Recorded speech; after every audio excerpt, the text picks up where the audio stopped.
मेरे योग प्रेमियों, स्वस्थ रहो, मस्त रहो और थोड़ा रोज़मर्रा की ज़िंदगी के लिए योग करो और कष्ट सहो। देखिए, योग की शुरुआत में किसी भी आसन में निश्चित आसन में बैठेंगे सबसे पहले। पद्मासन सर्वोच्च आसन है। पद्मासन को दाएँ पाँव को घुटने से मोड़ें और बाएँ जंघामूल पे एड़ी को सेट कर लें। फिर बाएँ पाँव को मोड़ें और बाएँ पाँव की एड़ी दाएँ जंघामूल पे सेट कर लें। दोनों एड़ियाँ नाभि के बिल्कुल सामने रहें। पाँव के तलवे ऊपर की ओर ऊर्ध्वाधर, घुटने बिल्कुल पृथ्वी पे मिले हुए।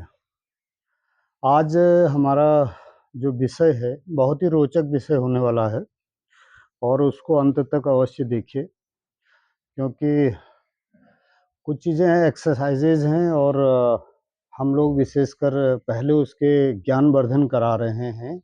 इस सिस्टम का जो प्राणायाम सिस्टम है, गहरी लंबी सांसें हैं, इसका आधार कैसे है और हमारे शरीरों पे क्या प्रभाव पड़ता है इसका, और गहरी लंबी सांसों का किस प्रकार से आवागमन होता है। आखिर ये गहरी लंबी सांसें होती क्या हैं, इसको समझना बहुत आवश्यक है। उसके बाद प्राणायाम, तो प्राणायाम क्या, आसन क्या, एक-एक आसन, एक-एक प्राणायाम करके मैं आपको विधिवत समझाऊँगा आगे अपने वीडियोज़ में। और आसनों की तो भरमार है, एक से एक आसन टॉप क्लास के हैं, जो आपके अंगों को प्रभावित करते हैं। लेकिन ये स्थूल शरीर के हैं आसन सारे, जो हमारा हार्डवेयर है, उसको सही करने के लिए, यद्यपि उनकी आवश्यकता बहुत है। हार्डवेयर को भी अगर आप सही नहीं करेंगे, बाहर का ढाँचा जो है हमारा, और तो हम देर तक आसन में टिकने के लायक नहीं होंगे, टिकने का हमारा सामर्थ्य नहीं होगा। इसलिए आसन करना भी फ्लेक्सिबिलिटी लाने के लिए, शरीर में लचीलापन लाने के लिए हम आसन भी करते हैं और उसका लाभ हमको प्राणायाम और ध्यान के समय मिलता है, क्षमता बढ़ती है। और लेकिन जो असली योग है, वो प्राणायाम से शुरू होता है, गहरी लंबी श्वासों से। अब गहरी लंबी श्वासें क्या हैं, इसकी जानकारी मैं आज पुनः बताऊँगा।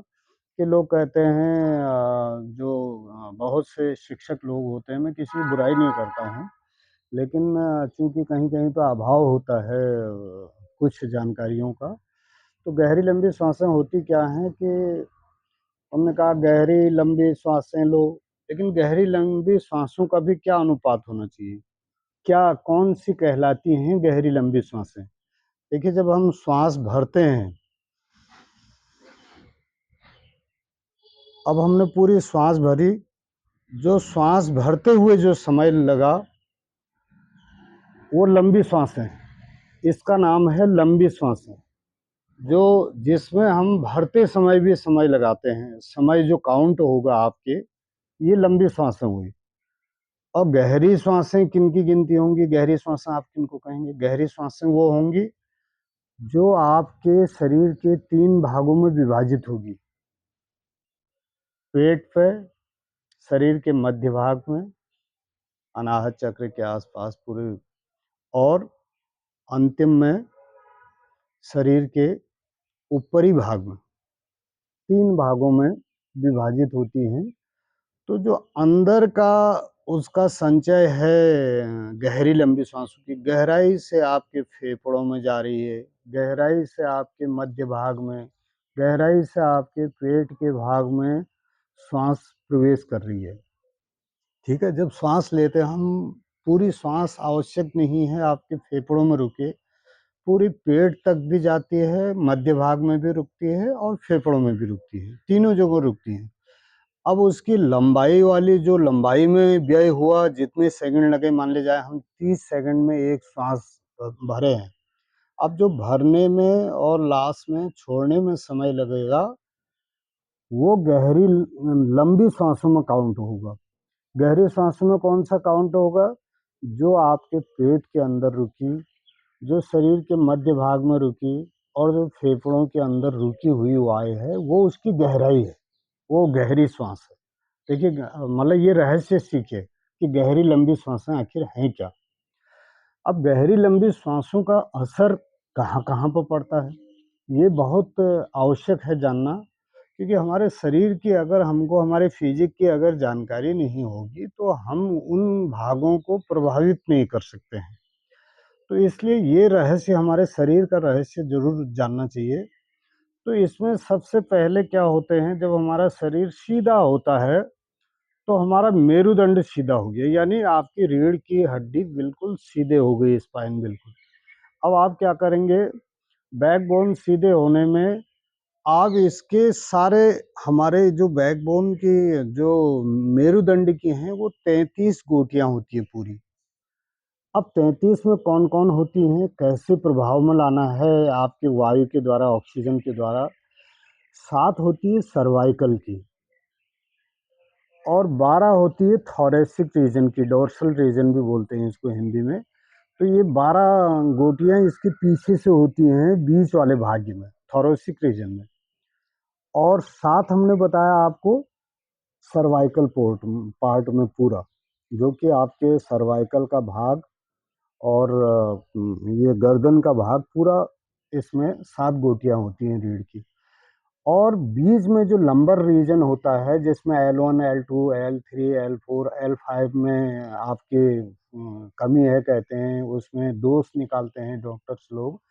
तो वो लंबर रीजन की 5 गोटियाँ होती हैं, जिनमें डिस्क प्रॉब्लम भी हो जाती है अक्सर, कमर दर्द में भी वहीं पे थोड़ा-सा दिक्कत होती है।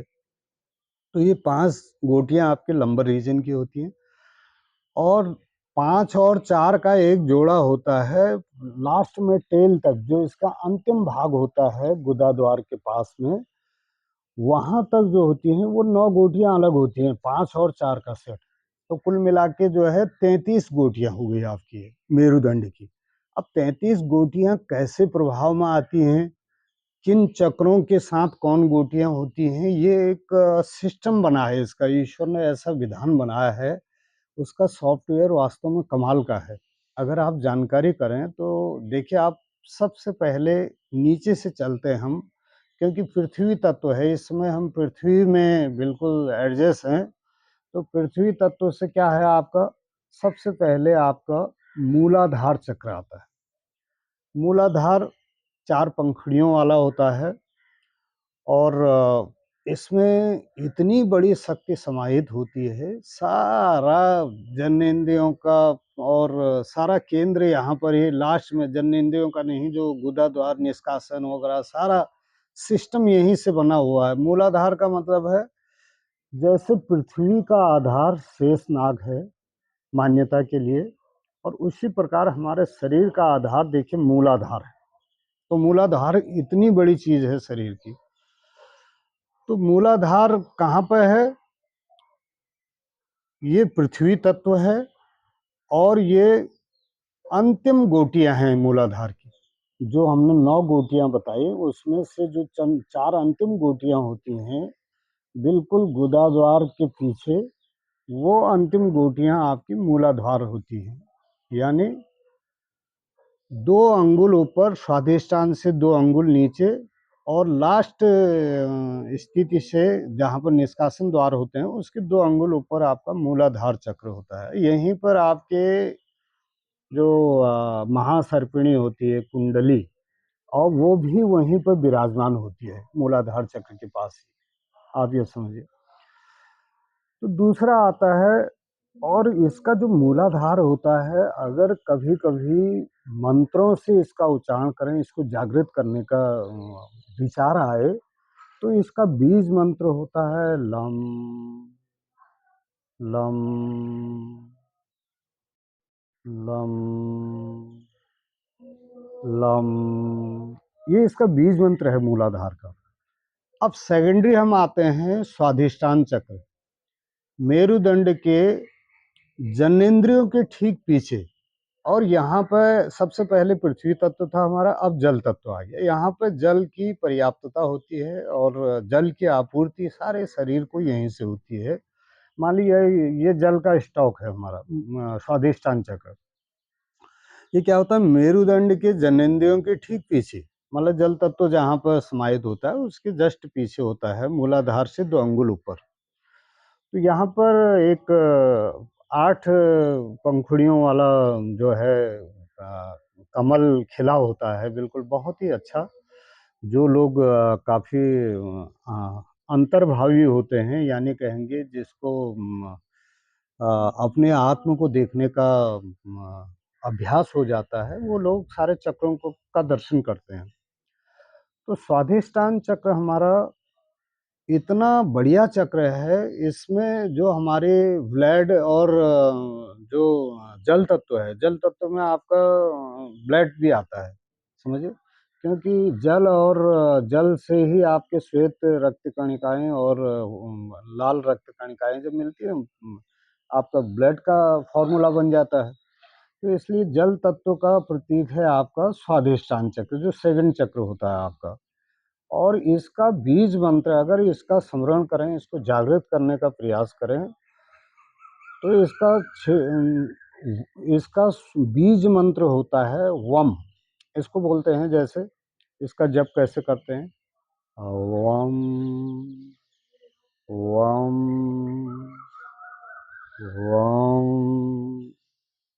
वम। आपकी दृष्टि स्वाधिष्ठान चक्र पे है और उस बीज मंत्र का आप लगातार जप कर रहे हैं, ठीक है। अब तीसरा आता है मणिपुर चक्र, बहुत महत्वपूर्ण चक्र है। इसको मतलब ये समझो हमारे शरीर की जान है। अगर मोटापा कहीं से आता है तो हमारे पेट से आता है, और जब बुढ़ापा आता है तो घुटनों से आता है। तो दो चीज़ हमारे बहुत महत्वपूर्ण है जीवन के लिए। तो आप ये समझिए कि यहाँ पे मणिपुर चक्र है, मेरुदंड के नाभि के ठीक पीछे मेरुदंड पे स्थित है। जो मेरुदंड है हमारा, यानी ये क्या बोलते हैं आपका रीढ़, बैकबोन। मणिपुर चक्र नाभि के ठीक पीछे स्थित है। और ये कौन सा तत्व है हमारा, अग्नि तत्व, जिससे हमारे शरीर गर्म रहता है और ऊष्मा रहती है हमारे शरीर में। ये वो स्थान है जहाँ से आपका जठराग्नि तीव्र होती है। वही जठराग्नि अगर मंद पड़ जाती है तो मंदाग्नि का एक बीमारी हो जाती है। तो वहाँ पे क्या हो जाता है, आपके जो पाचन प्रणाली है वो सुप्त हो जाती है अग्नि मंद होने पे। तो ये मूल मणिपुर चक्र हमारा अग्नि तत्व का प्रतीक है और इतना महत्वपूर्ण है। ये सारे यहाँ पर, एक तो नाड़ियों का संस्थान होता है यहाँ पर, मुख्य मुख्य नाड़ियाँ यहाँ से विभाजित होती हैं कि आपके 4 इधर को जा रही हैं, जैसे मूल नाड़ियाँ, फिर उसके बाद सहायक नाड़ियाँ होती हैं। 10 नीचे को जा रही, मान लिया जाए 10 ऊपर को जा रही है। तो यहाँ पर नाड़ियों का मुख्य संस्थान है जो कि कहाँ कहाँ जोड़ता है आपस में।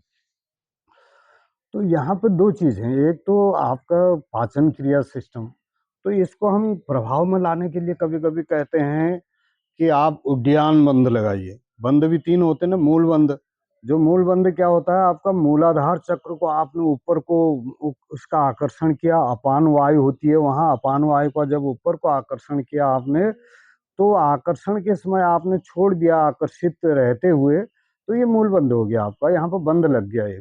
क्योंकि इसका वायु का संचरण जो आप लेंगे तो मूल बंद से नीचे नहीं जाएगी, फिर वो वहाँ पर आपका बंद लग गया, इतना एरिया में पूरी आपको ऑक्सीजन मिलेगी। अब जो मणिपुर चक्र है, मणिपुर चक्र पर हमारा उद्यान बंद होता है। इसको अगर हम नाभि की ओर कस के खींचते हैं, इस नाभि को रीढ़ की ओर कस के खींचते हैं, तो ये आपका मणिपुर चक्र विशेष प्रभाव में आ जाता है। यहाँ पे क्या होता है, आपकी पाचन क्रिया फिर सुदृढ़ होने लग जाती है। अब आप कहेंगे भाई इसका बीज मंत्र कौन सा है कि इसको जागृत किया जाए। तो इसका बीज मंत्र है रम। देखिए, आप जब इसका बीज मंत्र को स्मरण करेंगे और मणिपुर चक्र को ईश्वरीय स्थिति से जागृत करना चाहेंगे, तो आप कहेंगे रम रम रम रम रम। देखिए, ये इतना अच्छा बीज मंत्र है, इसका आप खो जाएंगे फिर। अब उसके बाद आता है अनाहत चक्र आपका। अनाहत चक्र क्या है, आपके हृदय के ठीक पीछे मेरुदंड पर स्थित, आपके हृदय के ठीक पीछे मेरुदंड पर स्थित, यानी आपकी बैकबोन पे स्थित है आपका अनाहत चक्र। अनाहत चक्र is situated just behind backbone. ठीक है, बैकबोन पे लगा होता है ये अनाहत चक्र। और इसकी स्थिति क्या होती है, ये क्या करता है आपका, यहाँ पर है वायु का स्थान। जब भी हम ऑक्सीजन इनहेल करते हैं तो यहाँ पर क्या होता है, वायु कोश यहीं पर जमा होता है, पूरा फेफड़ों का स्थान यहीं पर है। जो हमारे जो 24 रिब्स होती हैं, पसलियाँ, वो यहीं पर हैं। और इसके नीचे जो महाप्राचीरा होता है, जो क्या बोलते हैं आपका, अम, जो हमारे फेफड़ों को वो देता है, सहारा देता है, वो भी यहीं पे होता है, इसी के ऊपर।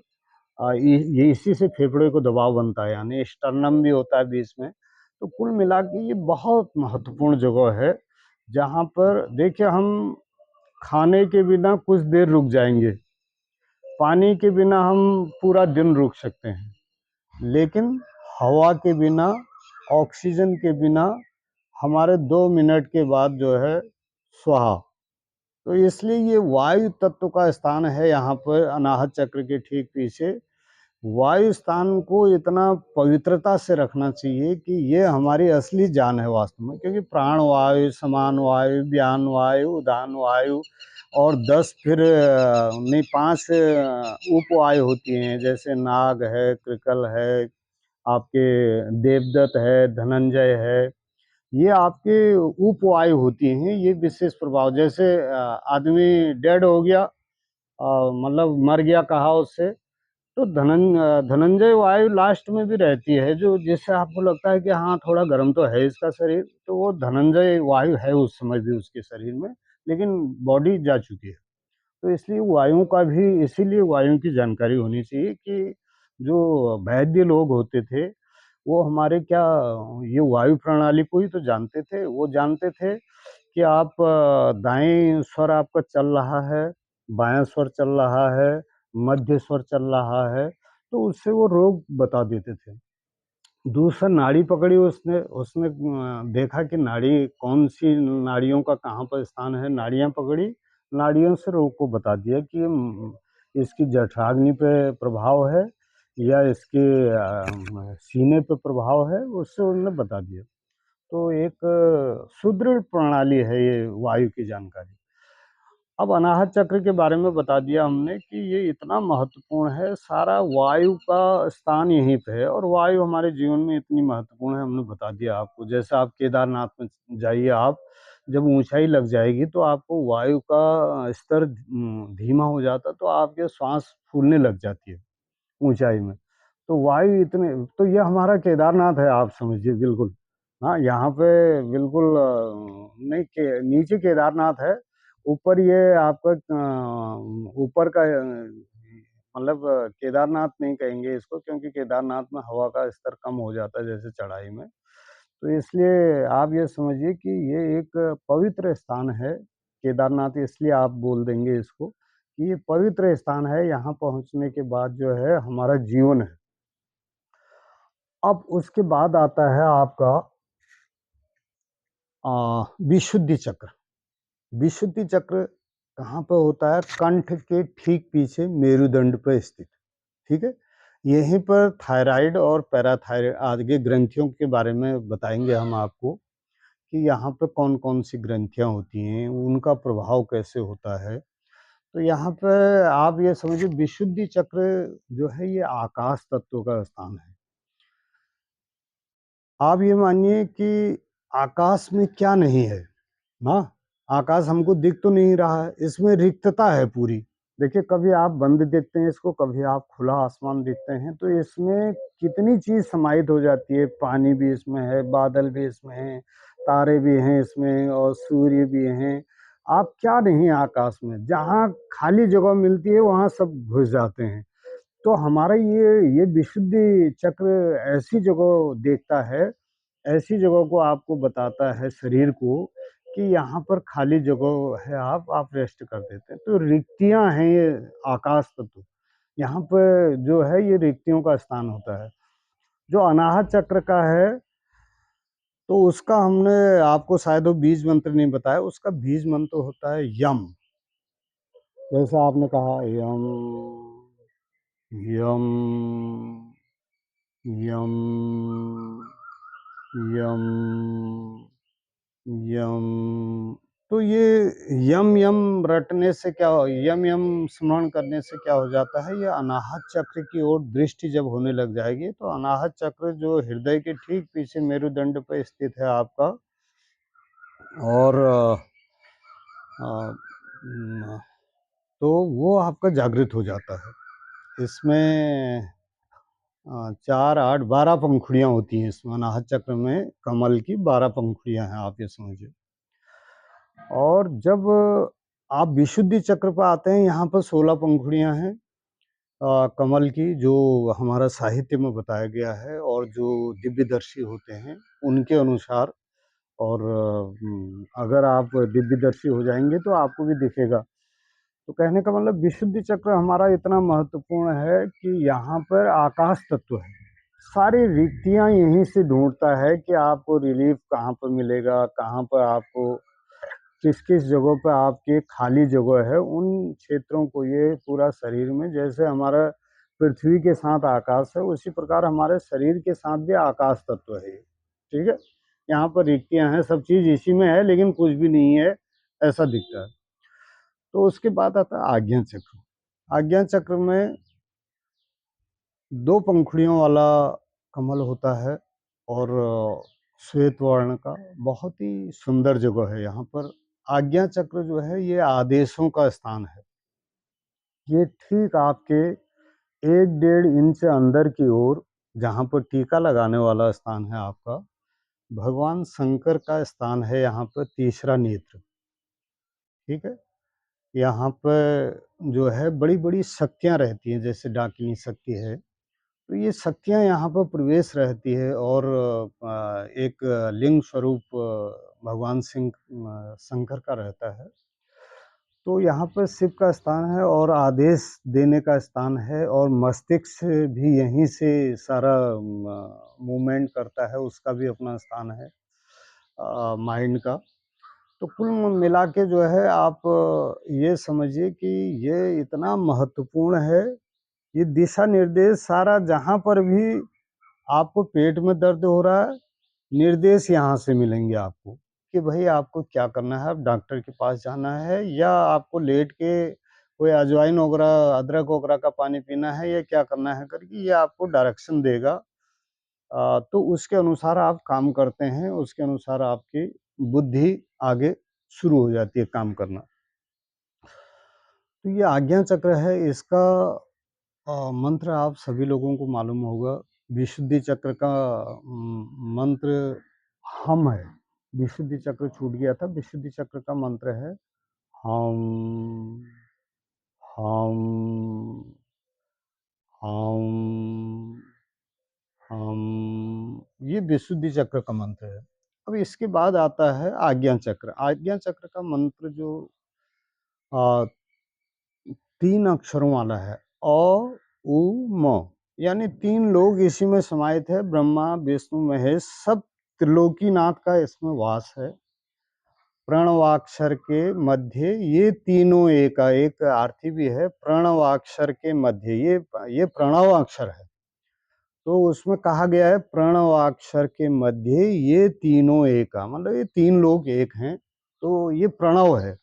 यहाँ पर जो है इतना बड़ा स्थान है, जब यहाँ पे ओम का मंत्र शुरू होता है तो इससे बड़ा कोई मंत्र ही नहीं है। अब आप 3 लोगों से चौथे लोग में थोड़ी है, 3 लोगों में ही आपको जगह। आदमी सोचता है आज के समय में, अरे हम 11वां लोग जाएं, 12वां लोग जाएं, 16वां लोग जाएं।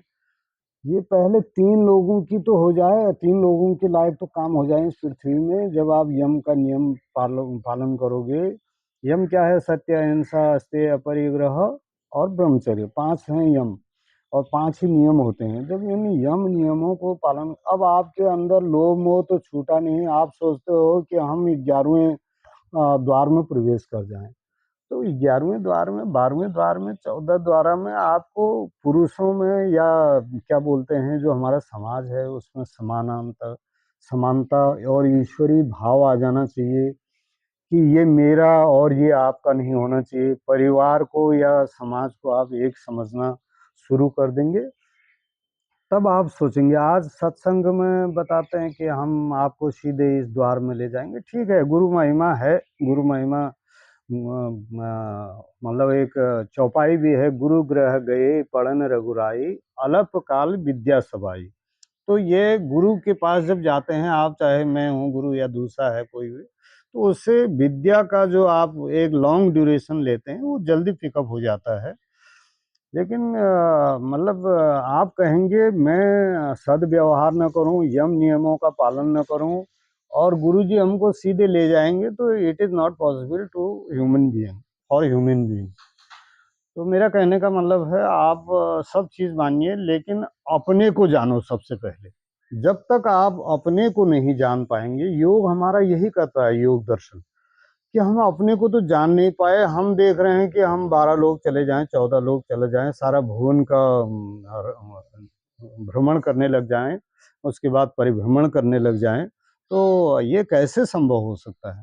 तो इसलिए हमको क्या जानना है, पहले हमको अपने को जानना है। अपने को जब जानना है तो हमारा वायु का सिस्टम, हमको ऑक्सीजन का सिस्टम, कार्बन डाइऑक्साइड का सिस्टम और जो गैसेज हैं नेगेटिव, उनके सिस्टम कि वो कहाँ पर रुकती हैं, कैसे रुकती हैं, हमारे शरीर के चक्रों से क्या प्रभाव होता है, ग्रंथ प्रणाली का क्या प्रभाव होता है शरीर पे, नस नाड़ियों का क्या प्रभाव होता है। ये सारी विधिवत अगर हमको जानकारी होती है तो इसी लोक में हम जो है साक्षात जो है देवत्व को प्राप्त कर सकते हैं। क्या है, काम क्रोध लोभ मोह अहंकार, ये चिन्ह ये रहित हों तभी तो, तब हम कहीं पर पहुंच पाएंगे अपने ठिकाने पे। जब इनसे ही दूर नहीं होते हैं, यही हमारे माया जो है, माया के देश में माया अगर हमारे पीछे पड़ जाए, पैसे का ध्यान हो रात दिन, और क्या बोलते हैं, हम दूसरे को देखना न चाहें, तो हम कैसे सीख सकते हैं भाई? कैसे हम, हमारा बेड़ा पार हो सकता है? तो इसलिए सभी को मेरा नमन। आज का सब्जेक्ट यहीं पर समाप्त होता है।